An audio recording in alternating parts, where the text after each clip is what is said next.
Plasmodium parasite ఈ life cycle అనేది 2 విధాలుగా జరుగుతుంది. ఒకటి దోమలో జరుగుతుంది. 2 మనిషిలోకి ఎంటర్ అయినప్పుడు మనిషిలో జరుగుతుంది.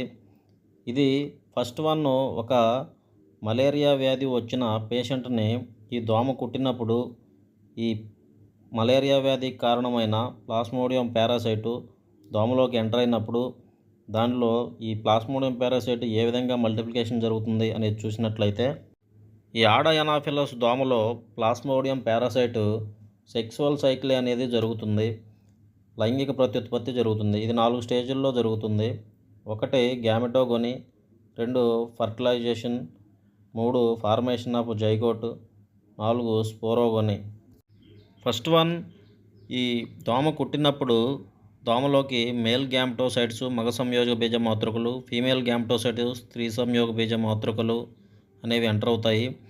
ఈ మేల్ గ్యామెటోసైట్స్ చిన్నగా ఉంటాయి, ఫీమేల్ గ్యామెటోసైట్స్ పెద్దవిగా ఉంటాయి. ఈ 2 డిఫరెన్స్‌ని ఎనిసోగమీ అంటారు. ఈ మేల్ గ్యామెటోసైట్స్‌లోని న్యూక్లియస్ డివిజన్ అనేది జరుగుతుంది. కేంద్రకాలు విడిపోతాయి. దాని చుట్టూ సైటోప్లాజం కూడా ఏర్పడుతుంది. కణ విభజన కూడా జరిగి వాటి చుట్టూ సైటోప్లాజం ఏర్పడి ఈ కేంద్రకాలు 8గా మారుతాయి. తర్వాత ఇది ఫ్లజెల్లా స్టేజ్గా మారి 8 పిల్ల కణాలుగా ఏర్పడతాయి. వీటిలో సింగిల్ ఫ్లజెల్లా అనేది రెడీగా అవుతుంది. ఈ ఫీమేల్ గ్యామెటోసైట్ మెచ్యురేషన్ జరిగి ఫీమేల్ గ్యామెట్గా మారుతుంది. ఈ మేల్ గ్యామెటోసైట్ని ఆకర్షించడానికి ఇది ఒక కోన్ షేప్లోగా మారుతుంది. ఫెర్టిలైజేషన్ కోన్గా ఏర్పడుతుంది. ఈ 2 మిక్స్ అయ్యి ఫర్టిలైజేషన్ జరుగుతుంది. ఈ ప్రాసెస్ అంతాన్ని గ్యామెటోగోనీ అంటారు. ఈ ఫర్టిలైజేషన్ అనేది ఇప్పుడు 2వ స్టేజ్ అనేది కంప్లీట్ అయింది. ఈ 2 ప్రాసెస్లు దోమ స్టమక్లోని లోమెన్ ఆఫ్ క్రాప్లో ఒక పార్ట్లో జరుగుతుంది. ఈ ఫర్టిలైజేషన్ జరిగినది జైగోట్గా మారుతుంది. ఈ జైగోట్ ఊకైనట్గా మారి దోమ స్టమక్లో నెక్స్ట్ పార్ట్లోకి ఎంటర్ అవుతుంది. అక్కడ ఫార్మేషన్ ఆఫ్ ఊకైనట్ స్పోరోగోనీ జరుగుతుంది. ఇక్కడ ఊసిస్ట్ ఏర్పడుతుంది. నెక్స్ట్ ఈ న్యూక్లియస్ డివిజన్ జరిగి కేంద్రక విభజన జరిగి సుమారు 10,000 కేంద్రకాలు విడిపోతాయి. దాని చుట్టూ సైటోప్లాజం ఏర్పడుతుంది. నెక్స్ట్ స్పోరోసిస్ట్గా ఏర్పడతాయి. ఈ స్పోరోసిస్ట్ బ్లాస్ట్ అయ్యి పగిలి స్పోరోజాయిడ్స్ అనేది విడుదలవుతున్నాయి.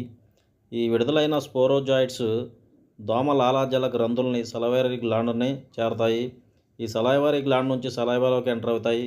ఇవి మళ్ళీ ఆరోగ్యంగా ఉన్న వ్యక్తిని కుట్టినప్పుడు ఈ స్పోరోజాయిడ్స్ దోమ సలైవ ద్వారా ఆరోగ్యంగా ఉన్న వ్యక్తిలోకి ఎంటర్ అయ్యి మలేరియా సోకుతుంది. ఇలా ప్లాస్మోడియం పారాసైట్ దోమలో సెక్సువల్ ప్రాసెస్ అనేది జరుపుకొని స్పోరోజాయిడ్స్గా ఏర్పడి ఇవి మళ్ళీ ఆరోగ్యంగా ఉన్న వ్యక్తిని కుట్టినప్పుడు అతనిలోకి ఈ స్పోరోజాయిడ్స్ అనేది ఎంటర్ అవుతాయి.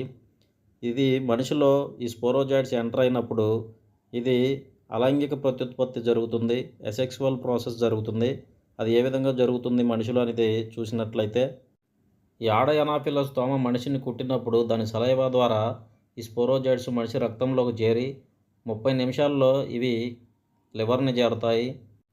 ఇవి లివర్లో ట్రోపోజాయిట్ స్టేజ్గా మారి లివర్ సెల్స్ని బాగా తిని బాగా గుండ్రంగా మారి ఒక షై జాయింట్గా ఏర్పడతాయి. ఈ షై జాయింట్ షైజోగోనీ జరిగి వికండ జననం జరిగి దాంట్లోని న్యూక్లియస్ కేంద్రకాలు కణద్రవ్యం సైటోప్లాజం ఈ 2 విడిపోయి పిల్లకణాలుగా ఏర్పడతాయి.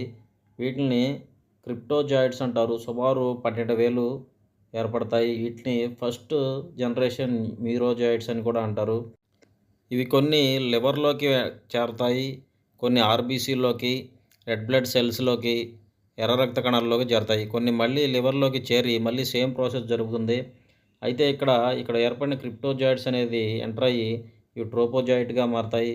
ఈ ట్రోపోజాయిడ్స్ షైజాయింట్గా మారతాయి. ఈ షైజాయింట్ షైజోగోని జరిగి మళ్ళీ ఫస్ట్ లాగా న్యూక్లియస్ డివైడెడ్ అయ్యి ఇక్కడ 2 రకాల మ్యాక్రో మెటాక్రిప్టోజాయిడ్స్, స్థూల మెటాక్రిప్టోజాయిడ్స్, 2 మైక్రో మెటాక్రిప్టోజాయిడ్స్, సూక్ష్మ మెటాక్రిప్టోజాయిడ్స్ ఏర్పడతాయి. వీటిని సెకండ్ జనరేషన్ క్రిప్టోజాయిడ్స్ అంటారు. ఈ మ్యాక్రో క్రిప్టోజాయిడ్స్, స్థూల మెటాక్రిప్టోజాయిడ్స్ మళ్ళీ లివర్లోకి ఎంటర్ అయ్యి మళ్ళీ సేమ్ ప్రాసెస్ అనేది జరుపుకుంటాయి. కానీ ఈ మైక్రో మెటాక్రిప్టోజాయిడ్స్ ఆర్బీసీలోకి ఎంటర్ అవుతాయి, బ్లడ్లోకి ఎంటర్ అవుతున్నాయి, రెడ్ బ్లడ్ సెల్స్లోకి ఆర్బీసీలోకి ఎంటర్ అవుతాయి. ఈ ఆర్బీసీలో 2 రకాల క్రిప్టోజాయిడ్స్ ఉన్నాయి. అవి first generation cryptozoites, second generation micrometacryptozoites. వీటిలో ఏవో ఒకటి మళ్ళీ ఆర్బీసీలో ఈ ప్రాసెస్ అనేది జరుపుతాయి. ఆర్బీసీలోకి ఎంటర్ అయినాక ఇవి ట్రోపోజాయిట్గా మారుతుంది. ఈ ట్రోపోజాయిట్లోని ఓక్యూల్ రెక్టికా అనేది పెద్దగా మారి ఈ న్యూక్లియస్ని కేంద్రకాన్ని ఒక సైడ్కి నెట్టబడుతుంది. దీన్ని సిగ్మెంట్ స్టేజ్ అంగుళిక దశ అంటారు. నెక్స్ట్ ఇది సూడోపోడియా మిథ్యాపదాలను ఏర్పరచుకొని ఒక అమీబాయిడ్ స్టేజ్గా మారుతుంది. తర్వాత ఇది నెక్స్ట్ సైజాయింట్గా మారుతుంది. ఇక్కడ సైజోగుని జరిగి న్యూక్లియస్ సైటోప్లాజం డివైడెడ్ అయ్యి కొన్ని పిల్ల కణాలు మీరోజాయిడ్స్ ఏర్పడతాయి. ఈ ఆర్బీసీ పగిలి ఈ మీరోజాయిడ్స్ అనేది రిలీజ్ అవుతాయి. ఇవి 12 నుంచి 24 ఉంటాయి. ఇలా ఇదే ప్రాసెస్ జరపడం వల్ల ఎర్ర రక్త కణాలు పెరిగి మనకు చలిజ్వరం అనేది వస్తుంది. ఇవి మళ్ళీ మేల్ గ్యామ్టోసైడ్స్, ఫీమేల్ గ్యామ్టోసైడ్స్ లాగా మళ్ళీ మారి దోమలోకి ఎంటర్ అవుతాయి. ఈ ప్రాసెస్లో ప్రీ ఎరిథ్రోసైటిక్ అన్న హెపాటిక్ సైజోగోని అన్న లివర్లో జరుగుతుంది. ఇంకా ఎక్సో ఎరిథ్రోసైటిక్ సైక్లి అన్న ఎరిథ్రోసైటిక్ సైజోగోని అన్న రక్తంలో జరుగుతుంది. అయితే ఈ ప్రాసెస్లో ఆర్బీసీ సైజ్ అనేది రెడ్ బ్లడ్ సెల్స్ పెద్దగా మారి దీని నుంచి హిమోగ్లోబిన్ నుండి కరగని హిమోజాయిన్ రిలీజ్ అవుతుంది. దీన్ని మలేరియా పిగ్మెంటేషన్ అంటారు. దీన్ని షఫ్నర్స్ డాట్స్ అని కూడా అంటారు. ఇవి బ్లడ్లో అంతే ఉండిపోతాయి అన్నమాట. ఇవి ఎర్రటి చారలుగా ఉంటాయి. అందువల్ల దీన్ని రోజెట్టి స్టేజ్ అని కూడా అంటారు. ఇలా ఈ పారాసైట్ మనిషిలోకి ఎంటర్ అయినప్పుడు అవి ఫీమేల్ మేల్ లేకుండా ఓన్లీ స్పోరోజాయిడ్స్ ఎంటర్ అయ్యి దాంట్లోని న్యూక్లియస్ కేంద్రకాలు విడిపోయి సైటోప్లాజం విడిపోయి అవి పిల్ల కణాలుగా ఏర్పడతాయి. అందువల్ల దీన్ని అలైంగిక ప్రత్యుత్పత్తి అంటారు. ఎసెక్సువల్ ప్రాసెస్ అంటారు. ఇలా ఈ మలేరియాని కరిగించే ప్లాస్మోడియం పారాసైట్ 2 విధాలుగా దాని లైఫ్ సైకిల్ అని జరుపుకుంటుంది.